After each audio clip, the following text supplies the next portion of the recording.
सगो को तसालु छे अंगोंग पैनी पौडे परियम सतुर्वाणी ओको वगै चुरियाचे सुथथे चुधम कायम शा निचकाल मंचेमी पूजेमी वंदामि नमनसामि दुखो को मुखो बोइलाओ सोनुम स्वामनुम जिनगुण संपत्ति हो मध्यम अथ पौर्वाणिक स्वाध्याय प्रारंभ किया एवं पूर्वाचार्य अनुक्रमेण सकल कर्मख्यार्थम भाव पूजा बंदास्त समेतम श्री आचार्य भक्ति का श्रम करो।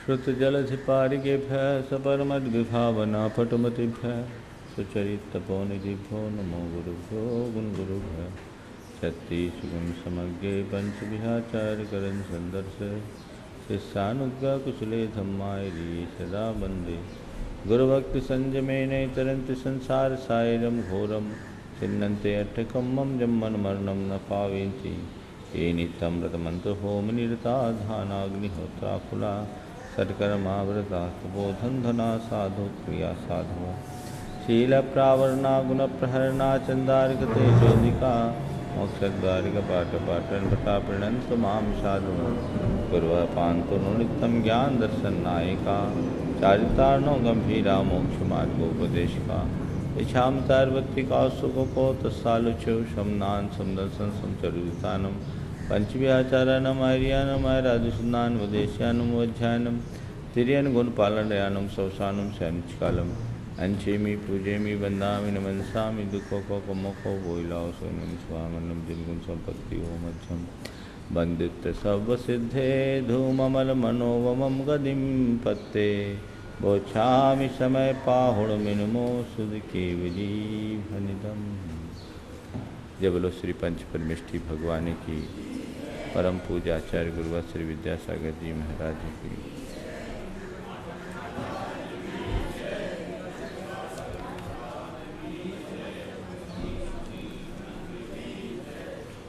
अंठानवे नंबर की गाथा आज होनी। प्रसंग समय सार में कर्ता कर्म अधिकार का है। आचार्य कुंद वस्तु के परिणमन का स्वरूप निर्देशित करते हुए हमें बता रहे हैं। प्रत्येक द्रव्य परिणमन स्वभावी है और उसका परिणमन अपना स्वतंत्र है। हर द्रव्य अपने अपने स्वभाव के अनुरूप ही परिणमन करता है। अन्य द्रव्य उसमें निमित्त जरूर होता है, हो सकता है, लेकिन कर्ता नहीं। कर्ता तो उपादान के रूप में ही होता है।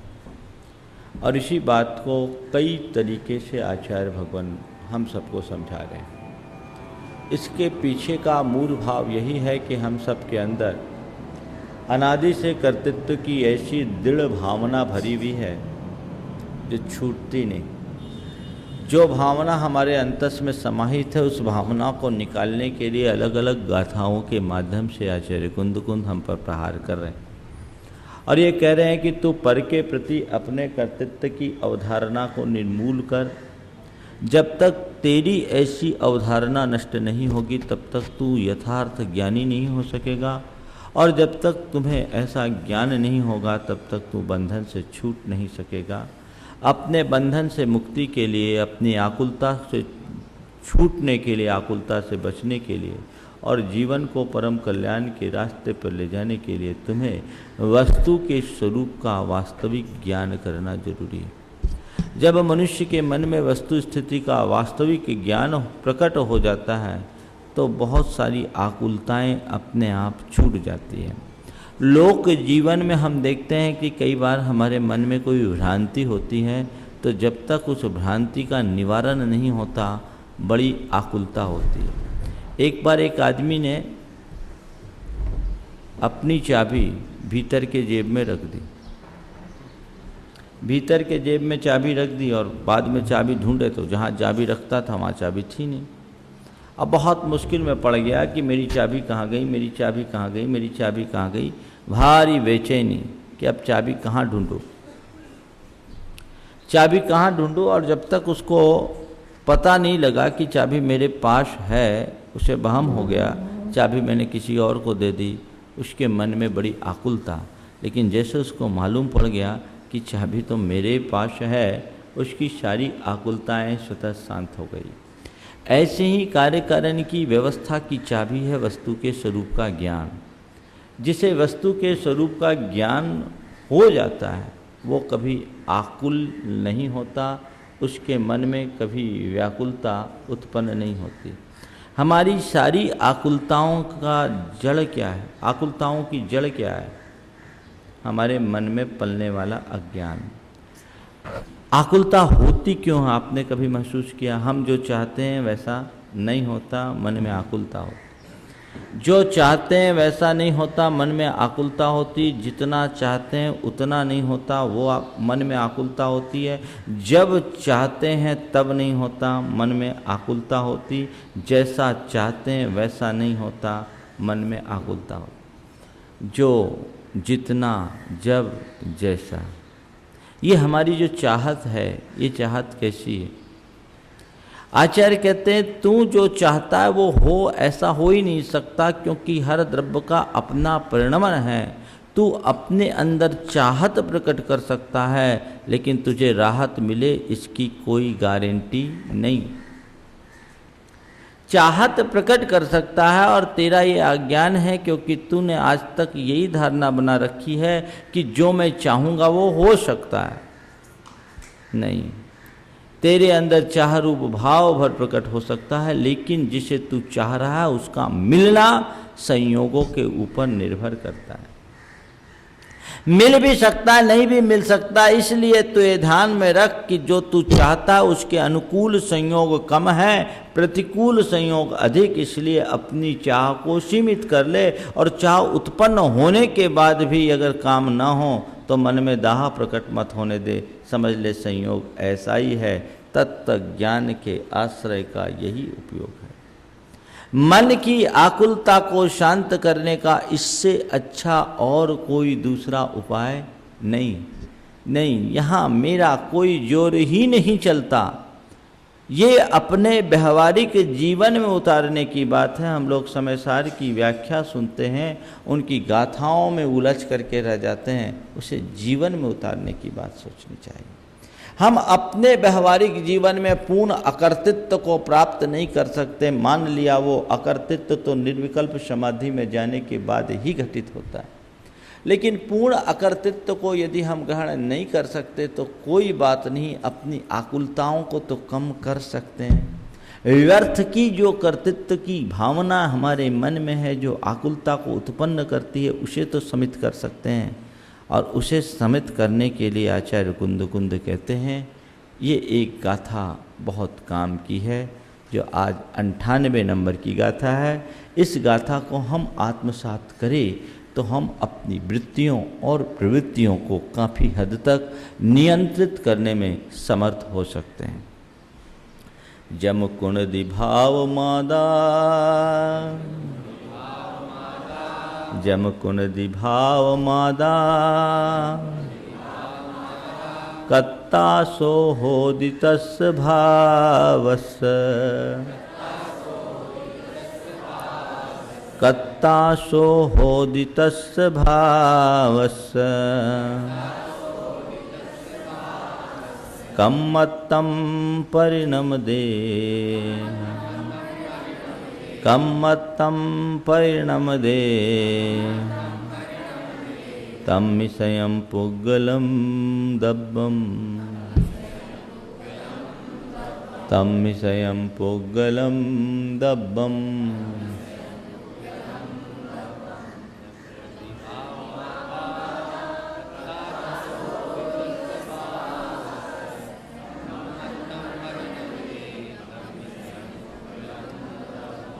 आदा जम भावम कुणदी।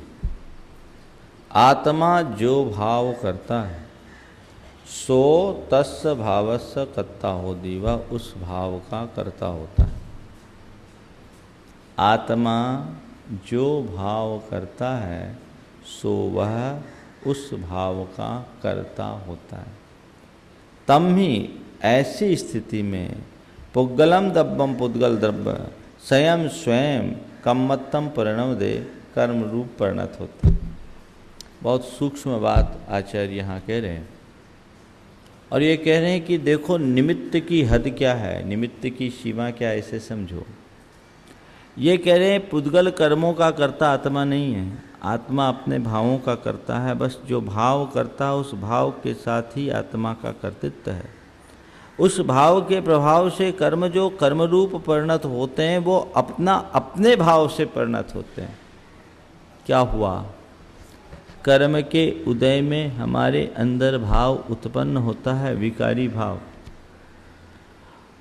आत्मा उस विकारी भाव का ही करता है, और विकारी भाव का कर्ता आत्मा केवल इसलिए है क्योंकि आत्मा में विभाव भाव रूप परिणमन होने की योग्यता है। इसलिए कर्म का उदय आत्मा में विकार उत्पन्न करता है। तो आत्मा में जो ये विकार उत्पन्न हुआ है, मिथ्यात्व रूप, राग रूप, द्वेष रूप, मोह रूप, क्रोध रूप, लोभ रूप, मोह काम रूप, ये जितने भी विकार हैं ये आत्मा में उत्पन्न हुए विकार आत्मा के द्वारा हैं, विभाविक शक्ति के कारण उसकी योग्यता है। और उस आत्मा के विभाव भाव के कारण कर्म रूप पुद्गल जो कर्म रूप परिणत होते, ये भी पुद्गल का स्वभाव नहीं, विभाव है। और उन कर्म रूप पुद्गलों में वैसे परिणमन करने की योग्यता है, सो वे कर्म के पुद्गल कर्म रूप अपनी योग्यता से परिणत होते हैं, और आत्मा विकार रूप अपनी योग्यता से परिणत होता है। आत्मा अपने विकारों का करता है और कर्म भी अपने कर्म रूप परिणमन के करता है। ऐसे तो अनंत पुद्गल हैं, सब पुद्गल कर्म रूप परिणत नहीं होते। कानमन वर्गना के योग्य पुद्गल ही कर्म रूप परिणत होते हैं। कहने का तात्पर्य ये है कि निमित्त निरुपादान वस्तु में कभी भी कोई कार्य उत्पन्न नहीं करता। निमित्त कार्य तभी करता है जब सामने वाले के अंदर उपादान वैसा हो, वैसी उपादान योग्यता हो, तब निमित्त काम करता है। इस सूत्र के माध्यम से हम अपने जीवन के लिए एक अच्छा सूत्र निकाल सकते हैं। वो ये कि निमित्त कोई भी हो, नैमित्तिक मेरे हाथ में है, निमित्त मेरे हाथ में नहीं। निमित्त कोई भी हो, हम नैमित्तिक को नहीं होने देंगे, क्योंकि वो निमित्त है। निमित्त को रोकना मेरे वश का नहीं, उसका कर्तृत्व मेरे हाथ में नहीं है, लेकिन उसके निमित्त से प्रभावित होना न होना मेरे हाथ में है, क्योंकि मैं उन्हीं भावों का करता हूँ। अतः मेरी कोशिश हो असन निमित्तों से यथा संभव अप्रभावित रहूँ। हाँ, मैं दूसरी बात कर रहा हूँ, मैं इससे हट के बात कर रहा हूँ व्यवहार की। अभी कर्म की बात को तो रहने दो, कर्म तो बंद रहा, आप उससे बच नहीं पा रहे हो। कर्म विकारी भाव भी जो मैं बोल रहा हूँ उसको समझो। भी गाथा से हट करके कुछ बात आपके जीवन व्यवहार के लिए करने के लिए कह रहा हूँ। मैं अपने भावों का करता हूँ। अगर मुझे क्रोध आया तो क्रोध का कर्ता कौन बना? अगर मुझे क्रोध आया है तो क्रोध रूप परिणाम का कर्ता मैं हूं। अब उसने मुझे क्रोध दिला दिया, उसने मेरे परिणाम खराब कर दिए, उसने मुझे ऐसा कर दिया, इसलिए क्रोध आया, ये गलत बात। मैं खुद क्रोध रूप परिणमन किया, इसलिए मुझे तो कहने का तात्पर्य कुल यही है कि इनका अपना महत्व है, लेकिन आज के युग में ऐसे मांत्रिक जनों का अभाव है। इसलिए इनके चक्कर में पड़ने की जगह जब हमको मेडिकल फैसिलिटी मिल रही है तो क्यों ना करें। लेकिन चलो हम गालुड़िक को हटा करके मेडिकल एड की बात करें तो मेडिकल एड लेने मात्र से कोई मरता आदमी बच नहीं सकता। बचता कब है?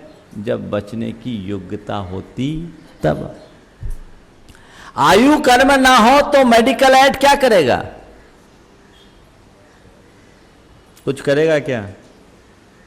तो ऐसे ही निमित्त नैमित्तिक संबंध के विषय में समझना चाहिए कि पर मेरा निमित्त तभी हो सकता है जब मेरे अंदर वैसी योग्यता है।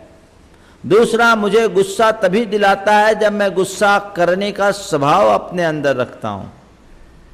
इसलिए पर को कोसो मत, अपने आप को संभालो। जम कुण दिभाओ मादा कत्ता सो होदी तस् भावस्य। इस गाथा का अभिप्राय यही कि पर को मत कोसो, अपने आप को संभालो, क्योंकि मेरा जोर, मेरा बश, मेरा अधिकार केवल मेरे अपने परिणामों पर है। उतना यदि हमने अपने अंदर संभालना शुरू कर दिया, हमारा जीवन धन्य हो गया। इसकी टीका देखिए, आगे देखिए। गाड़ुल आदि मंत्र परिणत पुरुष परिणामे सति देशांतरे स्वयं एव तत्पुरुष व्यापार मंत्रेणापि विषापहार बंध विध्वंस स्त्री विडंबनादि परिणामवत। जैसे कोई गाड़ुली अपने मंत्र के ध्यान में परिणत होने पर दूर देशांतर में रहने वाला कोई व्यक्ति, जिस व्यक्ति ने खुद ने कोई प्रयास नहीं किया, लेकिन उसका विष हरण हो जाता है। क्यों? उसके अंदर वैसी योग्यता है। तो इसी तरह बंध का विध्वंस हो गया, कोई बंधन में फंसा और यहाँ से उसका बंधन तोड़ दिया गया। देखो, बंधन विध्वंस मंत्र से कैसे होता है। मध्य प्रदेश में एक स्थान है चंदेरी, आज से 250 वर्ष पुरानी बात है। चंदेरी आप लोग गए हों, वहाँ जैसी चौबीसी हिंदुस्तान में कहीं नहीं है, और हमारा जैन जगत का एक बहुत पुराना क्षेत्र है। उस चंदेरी और बगल में बूढ़ी चंदेरी इतने पुरावशेष हैं जिसकी कल्पना नहीं कर सकते हैं। कभी वो जैन धर्म का बहुत बड़ा केंद्र रहा होगा, आज भी वहाँ जैन समाज पर्याप्त संख्या में है। वहाँ जब दशलक्षण होते हैं ना, तो विमान निकलते, विमान यानी भगवान की शोभा यात्रा निकलती है। रथ की जगह विमान पर भगवान को विराजमान करते, जैसे पालकी होती है उसी तरह विमान होता है बेदी जैसा, उस पर भगवान को विराजमान करके निकालते। तो वहाँ एक नर्तकी थी, राज नर्तकी। वो थोड़ी तांत्रिक किस्म की थी और जैनियों से जलती थी, राजा की विशेष कृपा पात्र थी। तो उसने क्या किया कि जब जैनियों का विमान निकला तो भगवान के विमान को कीलित कर दिया। जो लोग कंधे पर लेके चल रहे थे उनको अपने मंत्र प्रयोग से कीलित कर दिया, स्तंभन मंत्र का प्रयोग किया, सब के सब कीलित हो गए। अब आप सोचो, कभी आप भगवान का जुलूस लेकर के जा रहे हो धर्म की प्रभावना के लिए, और एकदम से भगवान के विमान को ही कोई कीलित कर दे तो क्या बीतेगी। लेकिन वहाँ एक 7 प्रतिमाधारी ब्रह्मचारी जी थे, नाम मैं भूल रहा हूँ, शायद लामची दास या ऐसे ही कुछ थे। उनको जब लगा कि इसने ऐसा कर दिया, तो उन्होंने, वो जुलूस में शामिल नहीं थे, मंदिर में थे, मालूम पड़ा, तो उन्होंने वहीं से मंत्र का प्रयोग किया और बिना कहारों के, माने बिना कंधे के विमान ऊपर ही ऊपर चल पड़ा अधर में। पूरा बिना कंधा लगाए बिना विमान ऊपर ही ऊपर चल पड़ा। और जिस राज नर्तकी ने ये कृत्य किया था, इसको इतना जोर का उदरसूल हुआ कि उसकी हालत पस्त हो गई। बाद में उसने राजा के समक्ष क्षमा याचना की। बाद में राजा के समक्ष जाकर उसने क्षमा याचना की और ये तय हुआ कि आज के बाद अपने मंत्रों का प्रयोग किसी के धार्मिक कार्यों में विघ्न डालने के लिए नहीं किया जाए। तो दूर बैठ कर के भी बंधन का विध्वंस किया जा सकता है, बशर्ते उस स्तर की साधना हो। तो आज साधक कम है, सौदागर ज़्यादा है, इसलिए मामला गड़बड़ हो जाता है और लोग उनके चक्कर में ठगे जाते हैं। ऐसी बहुत सारी विद्याएं थी, प्रसंग आया तो 1-2 प्रसंग और सुना दूं। जैन जगत की प्रभावना के लिए ऐसे प्रसंग हुए। एक पुस्तक है जैन जागरण के अग्रदूत, अयोध्या प्रसाद गोयली की, भारतीय ज्ञानपीठ में प्रकाशित है। उसमें एक प्रसंग आया कि औरंगजेब या किसी उसी काल के राजा के काल में दिल्ली के जैन समाज के श्रेष्ठियों से जलनवश लोगों ने जैन मुनियों के विषय में उल्टी सीधी बातें कह दी। जब राजा ने जैन मुनियों के बारे में जानना चाहा तो जैनियों ने बताया कि दिगंबर मुनि का स्वरूप तो जैसा शास्त्रों लिखित स्वरूप होता है वैसा स्वरूप बता दिया। जैसा शास्त्रों लिखित स्वरूप होता है वैसा बता दिया।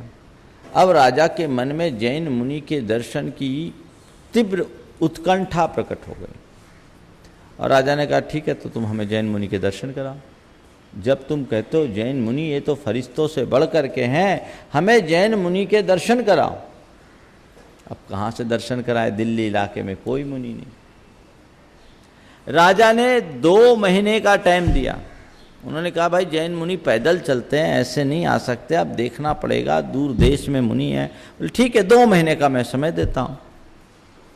2 महीने का समय देता हूं और तब तक तुम कहीं से भी जैन मुनि को खोज के लाओ, हमें दर्शन करना है। खोजते खासते वहाँ के जो नगर के प्रमुख थे, दक्षिण भारत में एक मुनि राज के पास गए। वहाँ मुनि महाराज थे। 1 महीना तो महाराज को खोजने में लग गया, 1 महीने का समय और यहाँ से हजारों किलोमीटर की दूरी। कैसे आए? महाराज ने सुना, बोला तू शांति से रह, सब काम हो जाएगा। उसको वहीं रोक लिए। 15 दिन निकल गए। बोले महाराज अब 15 दिन में आप कैसे जाओगे? बोला शांति से रह, मैंने बोल दिया चल, कोई संकट, महाराज राज्य पर संकट आ जाएगा, सारी समाज पर संकट आ जाएगा, सारे श्रावक क्या कहेंगे, उनके ऊपर कितनी बड़ी आपदा आएगी। महाराज ने कहा चिंता मत कर, तू यहीं रह। अब जब देखा सेठ ने 15 दिन ज़्यादा हो गए, 20 दिन हो गए, 10 दिन बचे, अब उसने कहा अब चलो महाराज के चरणों में हो, जो होना होगा सो होगा। महाराज तो कुछ सुन ही नहीं रहे। 1 दिन शेष बचा। 1 दिन पहले वो बहुत चिंतित था। बोला महाराज मैं तो आपके चरणों में हूँ, मेरा तो कल्याण हो जाएगा, पर मुझे लगता है श्रावकों के ऊपर घोर विपदा आने वाली है। राजा कुपित हो जाएगा और जैन धर्म का विध्वंस हो जाएगा। उस अप्रभावना की कल्पना मात्र से मेरे अंदर सिहरन सी उत्पन्न होती है। महाराज ने कहा चिंता मत कर। वो दुपट्टा ओढ़े हुए था। बोले दुपट्टा बिछा, दुपट्टा बिछा। वो दुपट्टा बिछाया और उस दुपट्टे पे महाराज खुद बैठे और उसको बैठाए और कहे दुपट्टा की एक पोटली जैसी बांध, और आकाश मार्ग से दिल्ली पहुंच गए थे। यह है मंत्र का प्रभाव। जैन धर्म की अद्भुत प्रभावना इससे हुई। तो ऐसी अनेक घटनाएं हैं। एक घटना अजमेर में घटी। अजमेर में एक भट्टारक जी थे। वहाँ पर जैन रथ यात्रा, जैन विमान निकल रहा था। वहाँ भी भगवान की पालकी सवारी निकल रही थी। भगवान की सवारी निकलने में वहाँ के अजमेर शरीफ के कुछ मुल्लाओं ने धर्मद्वेषवश उसे कीलित कर दिया। कीलित कर दिया, पूरा का पूरा जुलूस कीलित हो गया। तो वहाँ एक भट्टारक जी थे, उनने जब देखा तो उनने अपना मंत्र प्रयोग किया और भगवान को अधर में विहार करा दिया। और जितने बाजा बजाने वाले थे वो सब मुसलमान थे, और जो मुल्ला थे वो ज़मीन में पलटनी खाते खाते खाते खाते जुलूस तक पहुँचे। हालत ख़राब हो गई सबकी। जब हालत ख़राब हुई तब एक समझौता हुआ कि आज के बाद धार्मिक कार्यों के विघ्न डालने के लिए मंत्र का प्रयोग नहीं होगा। और कहते हैं उसका उल्लेख भी अजमेर शरीफ में है। हाँ, ऐसा कहते हैं, मैंने तो देखा नहीं, लेकिन ऐसा कहते हैं कि इसका उल्लेख किया गया था। तो कहने का तात्पर्य कुल ये है कि इस तरह की घटनाएं अनेक हुई। तो बंध का विध्वंस भी मंत्र के द्वारा हुआ, लेकिन मांत्रिक ने क्या किया? विध्वंस करने रूप परिणाम किया। विध्वंस कब हुआ? जब उसमें वैसी योग्यता थी। स्त्री विडंबन, किसी ने वशीकरण का प्रयोग किया और स्त्री उससे बंध गई। तो उसने क्या किया? वशीकरण का भाव मात्र किया, उसके प्रभाव से वैसे परिणत हो गए। कहने का तात्पर्य केवल यही है कि एक जो हमारे लोक में अनेक प्रकार के कार्य संपादित होते हुए दिखाई पड़ते हैं, उन कार्यों में कर्ता का भाव ही मूल उसका कर्तृत्व, भाव के साथ ही उसका कर्तृत्व है। उसके प्रभाव से होने वाले कार्य में उसका कोई कर्तृत्व नहीं है। तथैव च मिथ्यात्व रागादि विभाव विनाश काले निश्चय रत्नत्रय रूप शुद्धोपयोग परिणामे सति गालूल मंत्रस्य सामर्थ्येन निर्जीव विषवत् स्वयमेव नीरसी भूय पूर्वबद्धम द्रव्य कर्म जीवात पृथक भूत्वा निर्जराम गच्छति इति व्यावर्थ। अब इसको पलट दिया, बंद की जगह निर्जरा की तरह ले गए। उसी प्रकार मिथ्यात्व रागादि विभाव भावों का विनाश होने पर, अभी विभाव भाव होने पर कर्म बनते थे, अब विभाव भावों का विनाश होने के काल में निश्चय रत्नत्रय रूप शुद्धोपयोग के परिणाम होने पर, जब शुद्धोपयोग हो गया तो शुद्धोपयोग के परिणाम होने पर जैसे गाड़ूल के मंत्र के सामर्थ्य से विष निर्जीव निर्विष हो जाता है, उसी तरह आत्मा का जब शुद्ध परिणाम होता है तो शुद्ध परिणाम के प्रभाव से पूर्वबद्ध कर्म नीरस होकर जीव से पृथक होते हुए निर्जरा को प्राप्त हो जाते हैं। मतलब न तो जीव कर्म के बंधन का करता है, न जीव निर्जरा का करता है, जीव तो केवल अपने भाव का करता है। भाव से ही बंधन है और भाव से ही निर्जरा है, ये बात समझकर चलना चाहिए। भाव ही कर्म का बंधन कराते हैं और भावों से ही कर्मों की निर्जरा होती है, ऐसा समझ करके चलना चाहिए। क्लियर हो गया? एवं स्वतंत्र व्याख्यान मुख्यत्वेन गाथा षटकम गतम। इस प्रकार स्वतंत्र व्याख्यान की मुख्यता से 6 गाथाओं का प्रकरण पूरा हुआ। एक लंबे अंतराल के बाद आज से समय सार का व्याख्यान फिर से प्रारंभ हुआ है। हम उसकी गहराई में डुबकी लगाने का प्रयास करें और अपने जीवन के लिए कुछ सार और सार्थक घटित कर सकें। मैं सोच रहा हूँ बहुत सारे लोग कन्फ्यूजन में आज आए नहीं, इसलिए आज आगे न बढ़ा करके यहीं रखें। ठीक है, टाइम भी हो ही गया। रागादि भाव कर जीव जभी सुहाता तत्काल पुद्गल स्वयं विधि रूप पाता आकाश में रविलसे फिर होय वर्षा क्यों ना बने सुरधनु सहसा सहरसा। बहुत सुंदर उदाहरण दिया।